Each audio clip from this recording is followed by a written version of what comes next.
Hola, bueno, ¿cómo están? Vamos a dar continuidad a las clases de función pulmonar aplicada. Esta vez nos vamos a enfocar en lo que es espirometría y su aplicación, sobre todo en los pacientes que vamos a proponer candidatos de rehabilitación respiratoria. Si enfocamos en general para repasar cómo funciona, cómo es la dinámica de las unidades de neumonología, en general deberían trabajar con 4 unidades, ¿verdad? Función pulmonar, terapia respiratoria, procedimientos de broncoscopia y la que nos corresponde un poco tocar hoy, que es rehabilitación respiratoria. La rehabilitación respiratoria muy integrada siempre a las unidades de rehabilitación o fisiatría de los centros hospitalarios o de centros ambulatorios dedicados a esta área. Cuando uno habla de función pulmonar, en general lo que se refiere es a las pruebas de función respiratoria, que es como está englobado en el MESH, por ejemplo. Si uno no busca función pulmonar, sino función respiratoria, y hay mucha información bibliográfica al respecto, desde función respiratoria.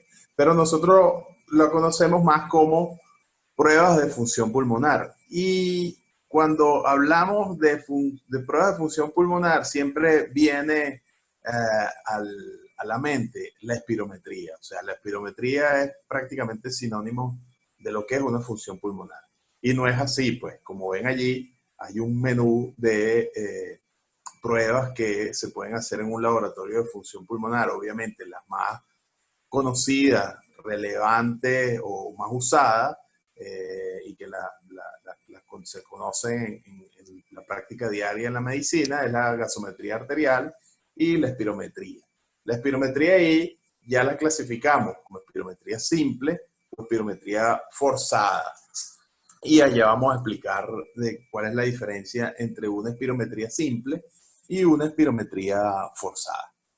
Pero ustedes ven allí una cantidad de pruebas adicionales, que es como nos aproximamos a la función pulmonar o la función respiratoria global. DLCO y VA son las pruebas de difusión de monóxido de carbono y volumen alveolar.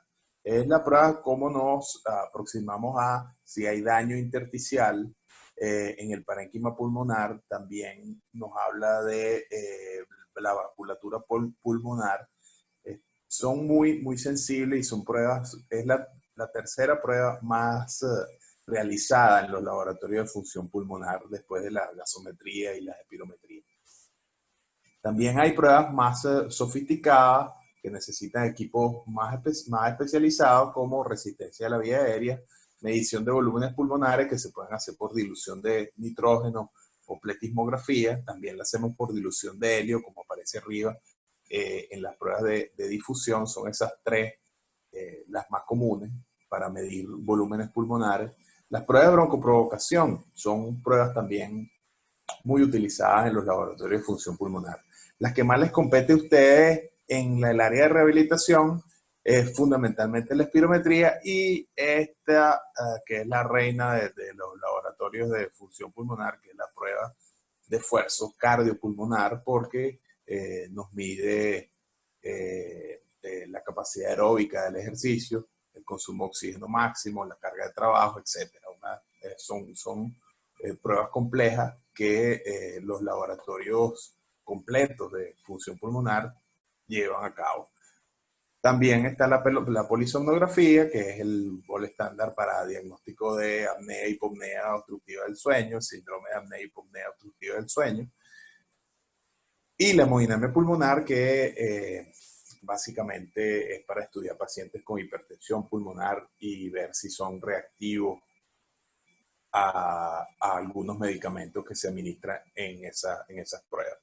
En fin, resumiendo lo que son todas las pruebas de función pulmonar, básicamente uno se aproxima a la medición de flujo, a la medición de resistencia, la distensibilidad de pulmonar o de la caja torácica, pulmones y caja torácica, y la difusión y cómo es el intercambio, ¿verdad?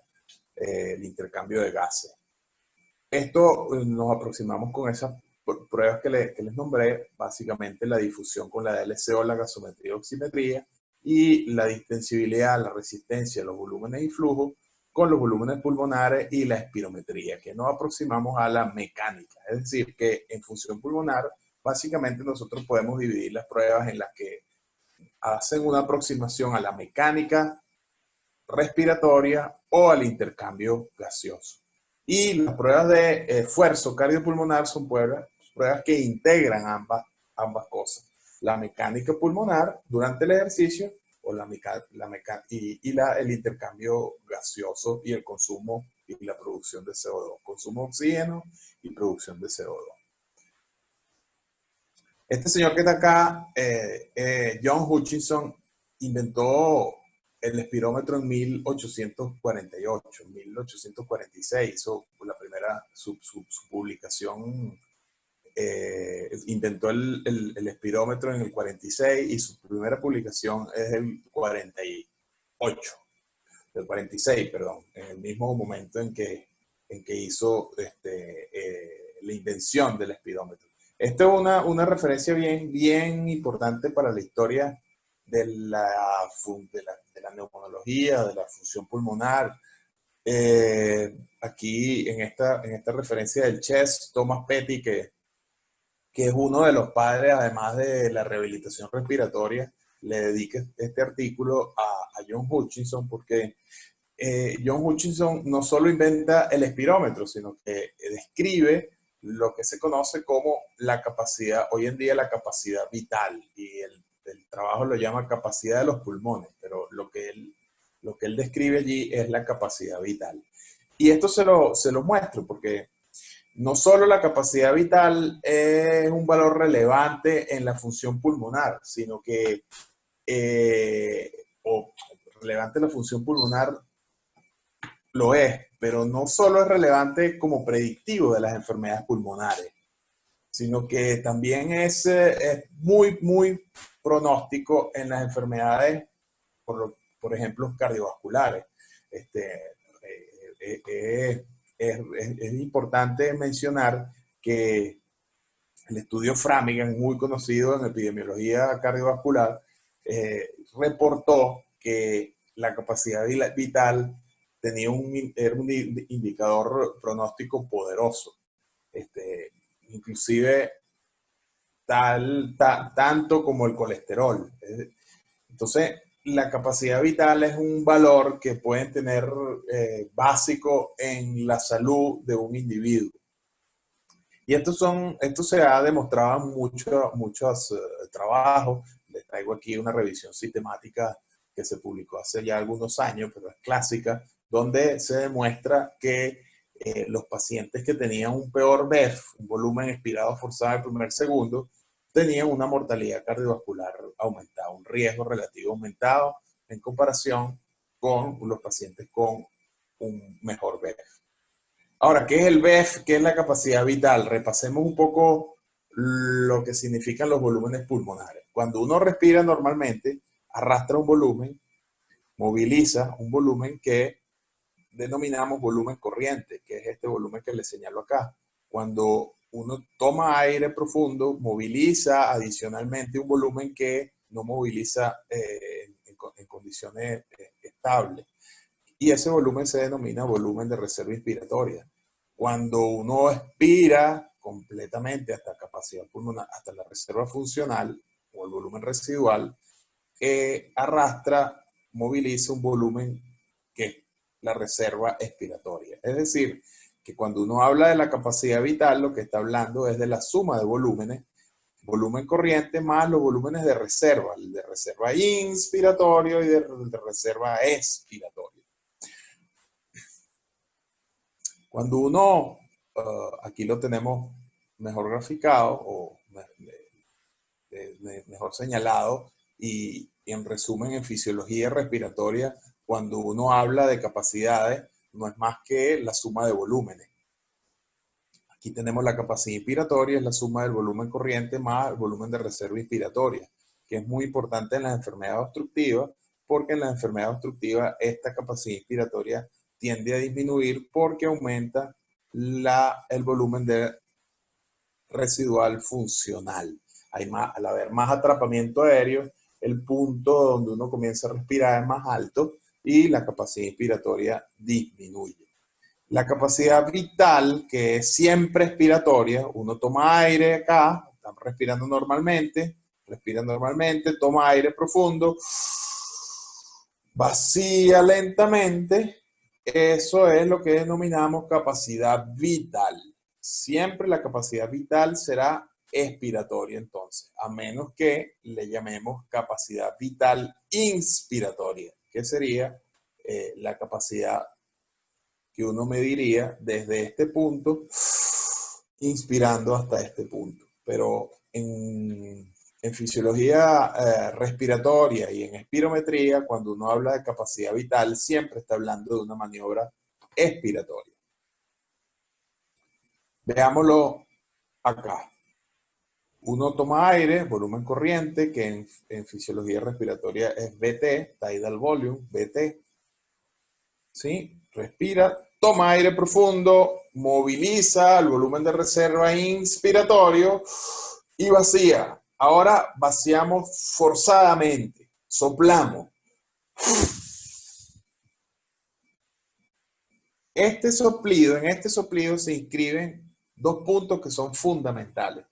Cuando Hutchinson describe esta curva, o los fisiólogos respiratorios de ese momento, lo describen siempre hacia abajo. Ustedes lo verán en los libros, este volumen expirado hacia abajo, ¿sí? Llegamos a la capacidad vital forzada y en el volumen que se expira en el primer segundo le llamaremos volumen expirado forzado en el primer segundo.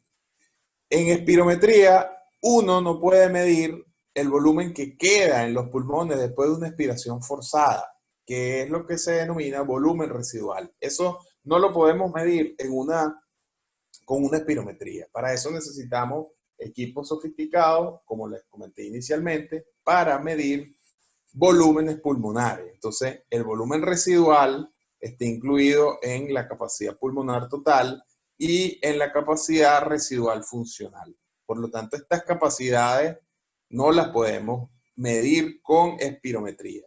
Podemos aproximarnos a decir si el paciente tiene un atrapamiento aéreo o no, pero no lo podemos concluir. En la interpretación de la prueba de función pulmonar, los trastornos restrictivos, por ejemplo, la fibrosis pulmonar, las neumonías crónicas, cualquier enfermedad restrictiva va a disminuir la capacidad pulmonar total. Este es el valor, el gol estándar. Pero uno se puede aproximar al patrón restrictivo midiendo la capacidad vital forzada. Ya lo vamos a ver con una espirometría. Estos son los valores que les comenté que no podemos medir. Ahí tenemos que utilizar otros métodos un poco más sofisticados de medición, como les comenté antes. Veamos esto, un poco graficándolo de manera más sencilla y más realista, porque hoy en día los software de espirometría nos grafican la curva volumen-tiempo, que es esta que está acá, de esta manera. Yo se las mostré hacia abajo, ¿verdad? Vaciando hasta el volumen residual. Pero hoy en día los espirómetros siempre lo van a graficar volumen hacia arriba, tiempo en el eje. Aquí está. Entonces, veamos acá. Este punto máximo de expiración es lo que se conoce como capacidad vital forzada. Le llamamos forzada por la maniobra que hicimos, soplando hasta la capacidad pulmonar total, hasta que quede el volumen residual, ¿verdad? Por eso le llamamos forzada. Si hacemos una maniobra lenta, le quitamos la F, le llamamos capacidad vital, que fue lo que escribió Hutchinson en su momento. Hoy en día el estándar de la espirometría es con la maniobra forzada. Si vemos esta curva verde, cuando el paciente expira, fíjense que pues, le va a costar más expirar el mismo volumen, va a necesitar más tiempo para expirar el mismo volumen. Por lo tanto, la limitante tiempo es lo que condiciona los trastornos obstructivos. Esta verde es una curva de un paciente obstruido. Entonces disminuye mucho el volumen que expira en el primer segundo y la capacidad vital puede llegar a ser normal o si tiene atrapamiento aéreo, entonces la curva llegará hasta acá y estará disminuida. Pero siempre la relación entre este punto, el BEF, y la capacidad vital forzada que está aquí, estará disminuida. Entonces, el valor más importante para uno hablar del patrón ventilatorio obstructivo o restrictivo es la relación que tiene este punto con respecto a este y nos da una idea de cómo está esta curva, esta pendiente de esta curva. Entonces, lo miramos acá. La relación BEF, capacidad vital, nos definirá entonces el patrón. En este caso está disminuido. Lo normal es que una persona expire el 80%, 80 más o menos 5, 65, 85, ¿sí? De su capacidad vital en el primer segundo, ¿sí? Como es este caso. 80% de su capacidad vital la expiro en el primer segundo. De un paciente que tiene 2.4 litros o 2.400 mililitros y 3 litros de capacidad vital. Por lo tanto, pudo expirar el 80% de su volumen expirado forzado al primer segundo, su 80% de su capacidad vital, quise decir, en el primer segundo. En este otro, fíjense que hay una reducción importante del BEF y solo pudo expirar el 40% de su capacidad vital en el primer segundo. Entonces, este es un patrón obstructivo. Veamos un patrón restrictivo. Un patrón restrictivo nunca llegará la capacidad vital a lo normal. Y el BEF se acercará, el volumen expirado forzado se acercará a su capacidad vital. Si se acerca a su capacidad vital, quiere decir que el numerador denominador se acercará a 1, ¿verdad? Entonces, este valor será mayor de 0,85. En este caso, un patrón restrictivo. Y esto es lo que de manera simple uno se puede aproximar a dónde está el patrón ventilatorio del paciente. Un paciente, por ejemplo, este paciente tendría el 50% del BEF, este patrón, esta restricción tendría el 50% de su valor predictivo. Este paciente normalmente debe tener 2.4, ahora tiene 1.2. Es decir, que tiene el 50% de su valor predictivo. Le digo esto para que después lo tomen en consideración con un algoritmo que les voy a mostrar al final. Capacidad vital y BEF, entonces son estos tres valores, BEF, capacidad vital y su relación, lo que nos da una aproximación al patrón ventilatorio que tiene ese paciente. Veamos un caso. Este paciente no le pedí autorización para mostrar esto, por eso le oculté el rostro. Así que veamos acá, él es un paciente un fumador ex fumador de 45 paquetes años y muy atlético, hace mucho ejercicio, hoy en día nada 3, 4 veces a la semana, es piloto de aviación, un hombre activo, pues. Sin embargo, lo vemos porque ha hecho 2 neumotorajes espontáneos y fíjense la tomografía, francamente un enfisema panlobulillar, ¿sí? Lleno de bula, Entonces, este paciente, uno se pregunta, cuando ve esto, este paciente tiene EPOC. Cuando uno ve la tomografía y ve el antecedente tabáquico, dice, claro, este es un paciente con EPOC. Entonces, veamos la definición de EPOC y así aclaramos por qué este paciente no es un EPOC. A pesar de tener enfisema, el paciente no tiene EPOC. ¿Cómo lo definimos? Bueno, es un concepto operativo. Cuando uno habla de enfermedad pulmonar obstructiva crónica, fíjense, acá tenemos un primer círculo es bronquitis crónica, el segundo círculo enfisema y asma, ¿verdad? Que son las enfermedades obstructivas pulmonares más frecuentes. Cuando uno habla de EPOC, se refiere a los pacientes que tienen bronquitis crónica o enfisema, que puede estar acompañado o no de asma, pero que en la espirometría se demuestre obstrucción de la vía aérea. Es decir, un paciente que tiene enfisema sin obstrucción de la vía aérea no es un paciente con EPOC, es un paciente con enfisema. ¿Ok? Entonces, un paciente con EPOC puede tener ambas enfermedades. El EPOC es un síndrome, no una enfermedad. El EPOC engloba varios fenotipos de enfermedades, tipo bronquitis crónica o enfisema. ¿Sí? Este paciente, veamos aquí la espirometría. Para concentrarnos y no perdernos en tantos números, vamos a ver los tres números que les he explicado.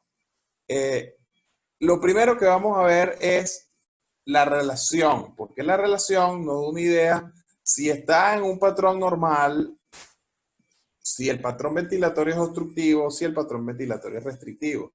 Si vemos acá, la relación está alrededor de 0,8, ¿sí? Nunca menor de 0,75, aquí tuvo 75,5, bueno, aquí tuvo 74, pero para uno definirlo como EPOC, la relación tiene que estar por debajo de 0,7, 0,70. O sea, el concepto de EPOC lleva implícito la espirometría, así como la hipertensión lleva implícito tomar la tensión arterial sistólica y la diastólica. En EPOC es sine qua non que la relación BEF, capacidad vital, esté por debajo de 0,70. Esa es la definición, una definición espirométrica. Entonces, este paciente no tiene el criterio, ¿verdad?, de EPOC, tiene el BEF normal, por encima de 80 lo consideramos normal, y la capacidad vital normal. Entonces, un paciente con esa característica tomográfica, pero con una espirometría normal, no es un paciente con EPOC, ¿no? A este paciente, obviamente, lo sometimos a pruebas complejas como volúmenes pulmonares, capacidad de difusión, porque eso sí va a estar alterado. Obviamente, con un enfisema de esa magnitud, su capacidad de difusión está muy disminuida. Y sus volúmenes pulmonares, la capacidad pulmonar total, aumentada porque hay un atrapamiento aéreo propio del enfisema. Ustedes tienen en el libro un algoritmo, que ese algoritmo los ayuda un poco a orientar de acuerdo a la actividad física del paciente, el score de síntomas, la función pulmonar, qué le vamos a proponer al paciente. Y fíjense que la propuesta es en base a cómo está el BEF. Claro, esto es una propuesta basada en pacientes con EPOC. No son restrictivos, son lo contrario, son pacientes obstructivos. Obviamente, si el BEF está por encima del 50% y su MRC por debajo de 2, no hay una disney importante. Su actividad física diaria es relevante, hace regularmente deporte. Bueno, ese paciente no lo vamos a someter a una aproximación multidisciplinaria, a rehabilitación hospitalaria o ambulatoria. Ese paciente lo que necesita es que le adaptemos su actividad física, que es el caso que le mostré. Paciente que nada 3, 4 veces a la semana, bueno, debe seguir nadando, debe, obviamente, cesación tabáquica, y ese paciente no sería, a pesar de ese enfisema tan importante, no sería candidato a un programa de rehabilitación multidisciplinaria. Ustedes tienen en el libro también un diagrama que es un poco más complejo a lo que yo le mostré, pero es una aproximación a las enfermedades obstructivas también, ¿verdad? Fíjense que acá tienen los pacientes con EPOC, tienen otras bronquiectasias, más enfermedades obstructivas, pero aquí veamos, enfoquemos en una patología muy frecuente como lo es el asma, ¿verdad? En el asma van a conseguir pacientes que tienen obstrucción, pacientes que no tienen obstrucción, pacientes intermitentes, pacientes con obstrucción persistente. También allí es importante tener una espirometría antes de someter a un paciente de otra índole, porque con otra enfermedad puede estar el asma solapado. Por eso es muy importante tener una espirometría previa antes de someter al paciente a actividad física, que es la médula de la rehabilitación pulmonar, es actividad física. Actividad física aeróbica, o bien sea en cinta rodante o en cicloergómetro, que es como lo que más usamos nosotros, es cicloergometría. Uno debe estar seguro que el paciente que estamos rehabilitando no tenga una obstrucción bronquial tipo asma, que por ejemplo la vemos acá. Fíjense que a diferencia del otro paciente, ¿verdad? Si nosotros tenemos relación BEF, capacidad vital. Este es el predictivo, es decir, el PRED es el que debería tener. Esto le estoy mostrando varias formas de cómo son las nomenclaturas de las espirometrías, pero esto significa el límite inferior de la normalidad, es decir, que este paciente, el límite inferior sería 68. Él tiene 53, o sea que está muy por debajo del límite inferior. Entonces estamos enfrente a un patrón obstructivo. Y esa obstrucción es moderada, tiene 56% de lo que debería tener el BEF. Pero cuando uno le da broncodilatadores, el paciente mejora 26%. Fíjense que sube la espirometría, el BEF sube de 223 a 281. Es decir, aumentó más de 500 cc, 26% de cambio, ¿verdad? Uno habla de que la respuesta broncodilatadora es significativa cuando el cambio es más de 200 mililitros y ese cambio representa más de 12%.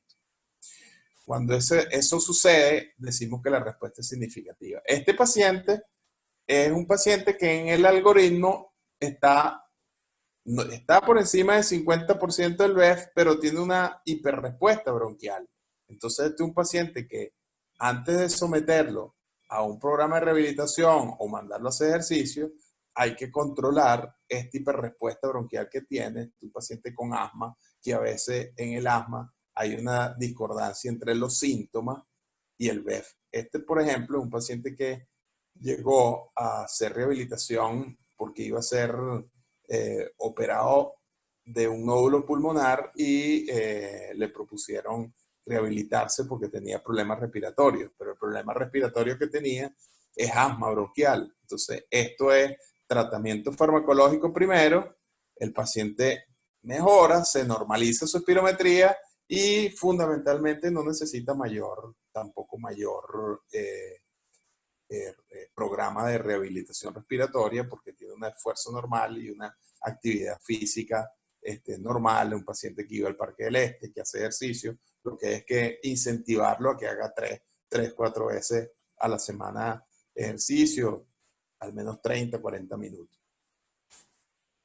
Y bueno, eso espero que tengan preguntas, inquietudes, dudas y podamos aclararlas. Lo importante aquí es que nos concentremos con esos valores de espirometría, fundamentalmente esos 3 valores que les mencioné, y con eso podamos hacer una aproximación al tipo de enfermedad que tiene el paciente.